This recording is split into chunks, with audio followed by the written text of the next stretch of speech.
Hello, welcome back to Talking Europe on France 24. Now, with me in a couple of minutes on this programme, the man who has been left in charge of overseeing the follow-up to the Brexit process for the European Union side.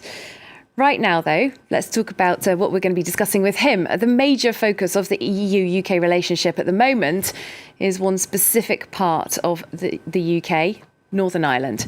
Just to recap for you, as part of the Brexit deal, British Prime Minister Boris Johnson agreed with the European Union to the Northern Ireland Protocol. This agreement means that there are no checks on goods that travel across the land border between Northern Ireland and the country of Ireland, which is an EU member. About 2/3 of people in Northern Ireland support the protocol currently, as do a majority of the recently elected members of the Northern Ireland Assembly. However, one party, the Democratic Unionists, essentially want rid of the protocol in its current form.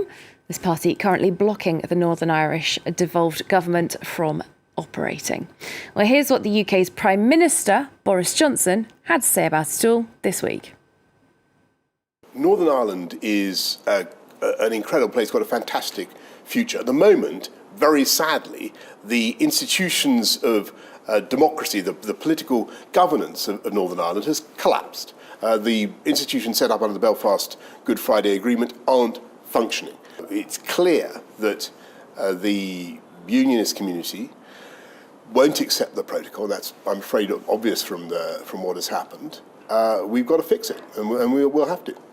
Boris Johnson there, the UK Prime Minister, repeating what several members of his government have said recently, that they are prepared to potentially deviate from at least certain aspects of that Northern Ireland Protocol, and they believe that that would be legal. They say that the European Union has been being inflexible. Well, joining us now on the line from Brussels, the man, as I said, in charge of overseeing that post-Brexit EU-UK relationship. It is European Commissioner Maros Sefcovic. So, Mr. Sefcovic, can you tell us, where do things stand right now with the Northern Ireland Protocol?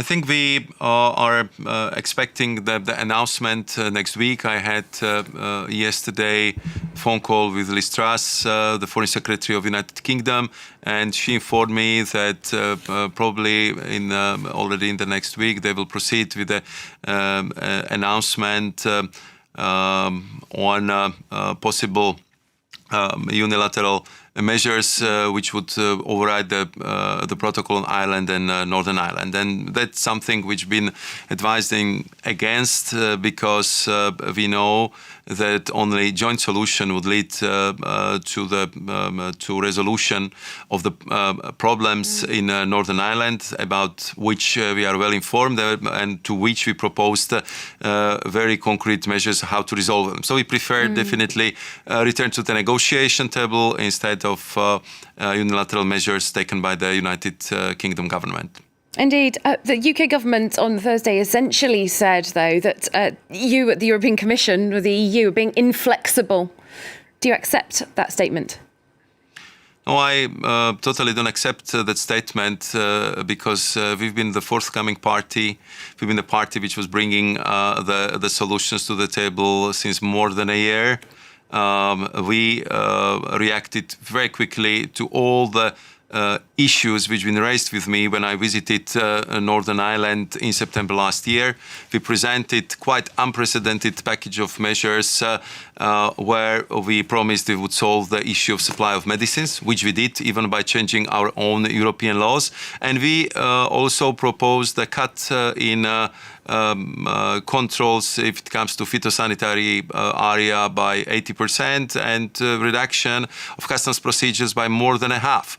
Unfortunately, until today, we didn't get the proper access to sharing the data, and I would say the forthcoming attitude where the UK would meet us halfway. So that's, of course, something which we should work on, because I think that people of Northern Ireland want to see the results and the problem resolved in a way that they will see that the peace is working, that there is predictability and stability for people and for businesses in Northern Ireland.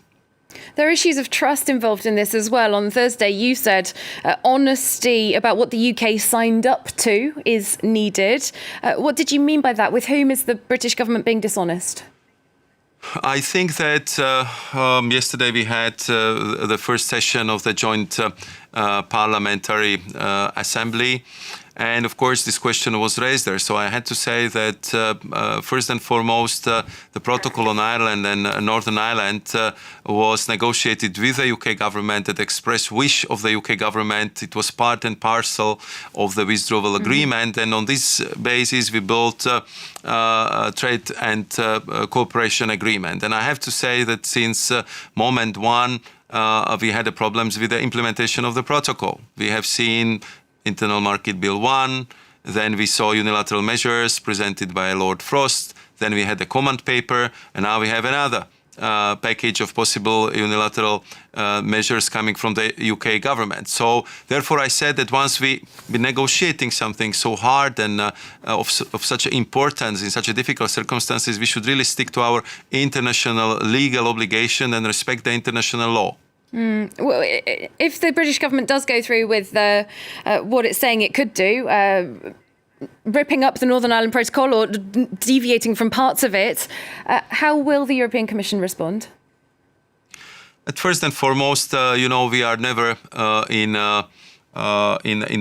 the position where we issue the threats or where we are saying what we are going next. We are still appealing to the UK government to come back to negotiating table. We'll of course study very carefully what the UK government is going to propose. We will discuss with member states, with the parliament, with of course political representatives in Northern Ireland, because I have regular contacts with them, and of course with the government of Ireland, which is most affected by Brexit, how to proceed further.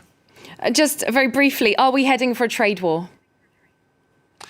I think that we've been avoiding this term. It's not us who put it on the table, and I think that in these difficult times where we have a war in Ukraine, where we have a rather difficult economic situation in all our EU countries, it's our duty and obligations to find the solutions which prevent even thinking about this possibility. So therefore I say that let's wait what the UK government finally proposes, and then we'll discuss with member states and the parliament how to proceed in this new situation.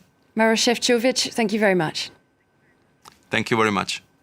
Well, before we end the programme, a couple more items for you. It was Europe Day a few days ago, marked here in Paris with a big event at the City Hall. Our team here at France 24's Europe service went to find out more. For decades, May the 9th, or Europe Day, has been a celebration of the coming together of European states, the anniversary of the Schuman Declaration on the 9th of May 1950, which paved the way for the EU as we know it today. But this year, the discussions were dominated by a non-EU country, Ukraine. I've come to showcase a citizens' initiative. We are normal people who are providing homes for Ukrainian refugees. We need support from the EU and from European cities. And I've also come to share our ideas with politicians, especially MEPs, who we believe are sometimes disconnected from what's really happening. For me, Europe means peace above all. Nowadays, people look at all the things we have got in Europe, and now this war threatens all of that. We must remain faithful to our values. The Ukraine conflict has also forced Europe to confront hard choices. For French MEP Raphael Glucksmann, it's a turning point for the EU. The Ukrainian resistance is a battle for Ukraine, but it's also a battle for Europe. If Vladimir Putin is victorious in Ukraine, it will mean the end of peace in Europe, and there will be future wars. Providing aid to the millions of Ukrainian refugees who have fled to the EU is a key issue. Paris Mayor Anne Hidalgo underlined the French capital has prioritised schooling for Ukrainian children. The mayor of Brussels agreeing that practical help is the order of the day. We didn't want to provide weapons. We don't think that's the role of city authorities. We're in charge of 4 hospitals, so we established links that could provide assistance. The hospitals in Ukraine are very good, but they're overwhelmed. The pandemic and the Ukraine conflict have forced the EU to evolve rapidly. Its response to those crises will shape the future for all EU citizens.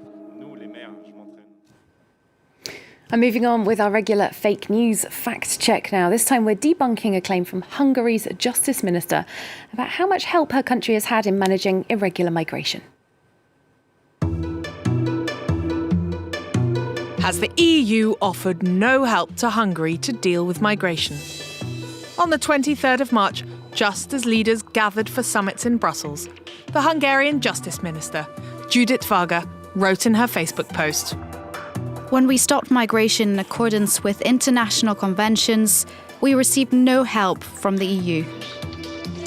Between 2014 and 2020, the EU gave financial support to Hungary specifically to help manage its borders.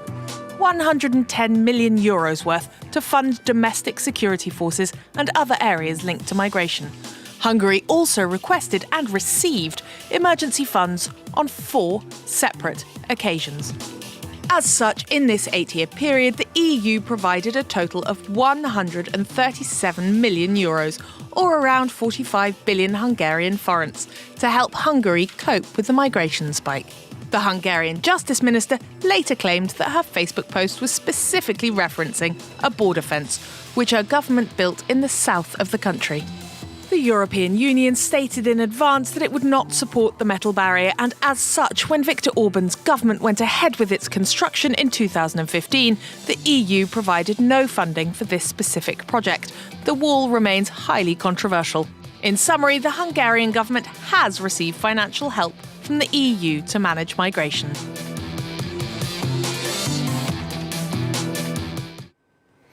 That's it for this week's Talking Europe. Thank you so much for being with us. Hope to see you soon here on France 24.